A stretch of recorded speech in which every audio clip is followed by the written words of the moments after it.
Hi friends, ಎಲ್ಲರೂ ಹೇಗಿದ್ದೀರಾ? Friends, ಇವತ್ತು ನಾನು ನಿಮಗೆ ಇಲ್ಲಿ ಒಂದು ಹೊಸ ರೀತಿಯ ರೈಸ್ ರೆಸಿಪಿಯನ್ನು ಮಾಡಿ ತೋರಿಸ್ತಾ ಇದ್ದೀನಿ. ಈ ರೈಸ್ ಅಂತೂ ತುಂಬ ಈಸಿಯಾಗಿ ನಾವು ಮಾಡ್ಬೋದು. ಹಾಗೆ ಈ ಮಸಾಲೆಯನ್ನು ನಾವು 1 ರಿಂದ 2 ತಿಂಗಳವರೆಗೂ ಸ್ಟೋರನ್ನು ಕೂಡ ಮಾಡ್ಬೋದು. ಹಾಗಿದ್ರೆ ಯಾವ ರೀತಿ ಮಾಡೋದಂತ ನೋಡ್ಕೊಂಬರೋಣ ಬನ್ನಿ ಫ್ರೆಂಡ್ಸ್. ಮೊದಲಿಗೆ ನಾನು ಇಲ್ಲೊಂದು ಮಸಾಲೆಯನ್ನು ರೆಡಿ ಮಾಡ್ತಾ ಇದ್ದೀನಿ.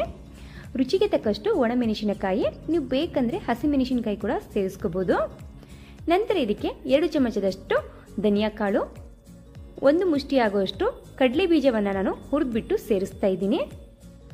1 ಚಮಚದಷ್ಟು ಸೋಂಪು, 1 ಚಮಚದಷ್ಟು ಜೀರಿಗೆಯನ್ನು ಕೂಡ ಇಲ್ಲಿ ಸೇರಿಸ್ತಾ ಇದ್ದೀನಿ.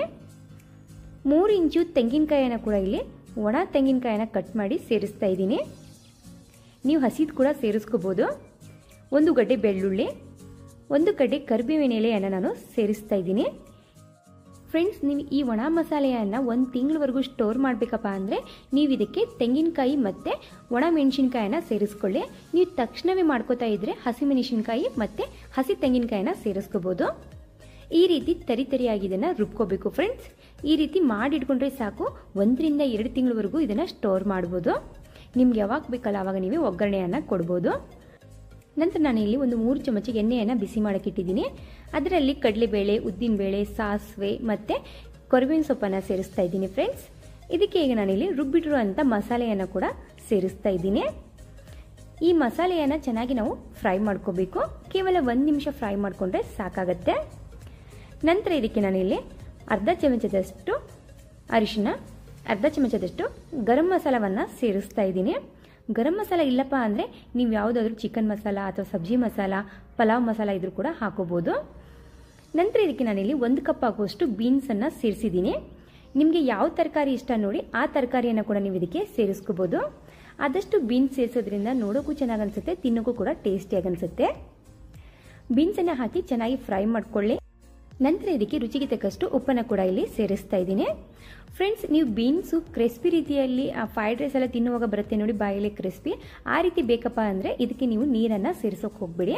ಸೊ ಇಲ್ಲಪ್ಪ ನಮಗೆ ಬೀನ್ಸು ಸ್ವಲ್ಪ ಕುಕ್ ಆಗಬೇಕು ಅಂದರೆ ನೀವು ಇದಕ್ಕೆ ಸ್ವಲ್ಪನೇ ನೀರನ್ನು ಸೇರಿಸ್ಕೊಳ್ಳಿ. ಈ ರೀತಿಯಾಗಿ ನೀರನ್ನು ಸೇರಿಸ್ಕೊಂಡು ಇದನ್ನು ಮುಚ್ಚಿಬಿಟ್ಟು 1-2 ನಿಮಿಷ ಇದನ್ನು ಬೇಯಿಸ್ಕೊಳ್ಳಿ. ಈ ರೀತಿ ಬೇಯಿಸ್ಕೋದ್ರಿಂದ ಬೀನ್ಸ್ ಇಲ್ಲಿ ಸಾಫ್ಟ್ ಆಗುತ್ತೆ. ಫ್ರೆಂಡ್ಸ್, ನೀವು ಜಾಸ್ತಿ ಬೀನ್ಸನ್ನು ಹಾಕ್ಕೊಂಡ್ರೆ ಸೊ ಇದು ಒಂದು ರೀತಿಯಲ್ಲಿ ಪಲ್ಯ ರೀತಿಯಲ್ಲಿ ಆಗುತ್ತೆ. ಸೊ ನೀವು ಸೈಡ್ ಡಿಶ್ ಆಗಿ ಪಲ್ಯವನ್ನು ಇದು ಚಪಾತಿ ಜೊತೆಗೆ, ಅನ್ನದ ಜೊತೆಗೆ ಕೂಡ ತಿನ್ಕೋಬೋದು. ತುಂಬ ಅಂದರೆ ತುಂಬಾ ಟೇಸ್ಟಿಯಾಗಿ ಅನಿಸುತ್ತೆ. ಒಂದ್ಸತಿ ಬೇಕಂದರೆ ಟ್ರೈ ಮಾಡಿ, ಖಂಡಿತ ನಿಮಗೆ ಫಸ್ಟ್ ಟೈಮ್ ಮಾಡಿದಾಗನೇ ಇಷ್ಟ ಆಗುತ್ತೆ. ಇದು ನೋಡ್ತಾ ಇರ್ಬೋದು, ಇಲ್ಲಿ ಮಸಾಲೆ ಕೂಡ ನಮ್ಮದು ರೆಡಿ ಆಗಿದೆ. ಈಗ ನಾನಿಲ್ಲಿ ಕುಕ್ ಮಾಡಿಟ್ಟಿರುವಂಥ ರೈಸನ್ನು ಇದಕ್ಕೆ ಸೇರಿಸ್ತಾ ಇದ್ದೀನಿ. ನಾನಿಲ್ಲೊಂದು 1/4 kg ಜಾಸ್ತಿನೇ ರೈಸನ್ನು ಸೇರಿಸ್ತಾ ಇದ್ದೀನಿ ಫ್ರೆಂಡ್ಸ್. ಈ ರೀತಿ ರೈಸನ್ನು ಹಾಕಿ ಚೆನ್ನಾಗಿ ಮಿಕ್ಸ್ ಮಾಡಿಕೊಂಡ್ರೆ ಸಾಕು, ನಮ್ಮದೊಂದು ಹೊಸ ರೀತಿಯ ಚಿತ್ರಾನ್ನ ರೆಡಿ ಆಯಿತು. ಒಂದೇ ರೀತಿಯ ರೈಸ್ ರೆಸಿಪಿ ತಿಂದು ಬೋರ್ ಆದರೆ ಇದು ಒಂದ್ಸತಿ ಖಂಡಿತ ನೀವು ಟ್ರೈ ಮಾಡಿ. ನಿಮಗೆ ಪ್ರತಿಯೊಬ್ಬರಿಗೂ ಕೂಡ ಇಷ್ಟ ಆಗುತ್ತೆ. ಹಾಗೆ ಮದುವೆ ಮನೆಯಲ್ಲೆಲ್ಲ ಮಾಡ್ತಾರೆ ನೋಡಿ ರೈಸು, ಅದಕ್ಕಿಂತ ಡಬಲ್ ರುಚಿ ಇದು ಬಾಯಿಗೆ ಕೊಡುತ್ತೆ ಫ್ರೆಂಡ್ಸ್, ಈ ವಿಡಿಯೋ ನಿಮಗೆ ಸ್ವಲ್ಪನಾದರೂ ಯೂಸ್ಫುಲ್ ಅನಿಸಿದರೆ, ಇಷ್ಟ ಆದರೆ ಪ್ಲೀಸ್ ನಮ್ಮ ಚಾನೆಲ್ಗೆ ಸಪೋರ್ಟ್ ಮಾಡಿ. ಹಾಗೆ ನಮ್ಮ ಚಾನೆಲನ್ನು ಸಬ್ಸ್ಕ್ರೈಬ್ ಮಾಡ್ಕೊಳ್ಳೋದನ್ನು ಮರಿಬೇಡಿ ಫ್ರೆಂಡ್ಸ್. ಹಾಗೆ ಪಕ್ಕದಲ್ಲಿರುವಂಥ ಬೆಲ್ ಐಕಾನನ್ನು ಆಲ್ ಅಂತ ಪ್ರೆಸ್ ಮಾಡಿ. ನಾನು ಮಾಡ್ತಾ ಇರುವಂಥ ಪ್ರತಿ ಒಂದು ವಿಡಿಯೋನು ಫಸ್ಟು ನಿಮಗೆ ನೋಟಿಫಿಕೇಷನ್ ಆಗಿ ಬರುತ್ತೆ. ನೋಡಿದ್ರಲ್ಲ ಎಷ್ಟು ಈಸಿಯಾಗಿ ಈ ಚಿತ್ರಾನ್ನವನ್ನು ನಾವು ಮಾಡ್ಬೋದಂತ.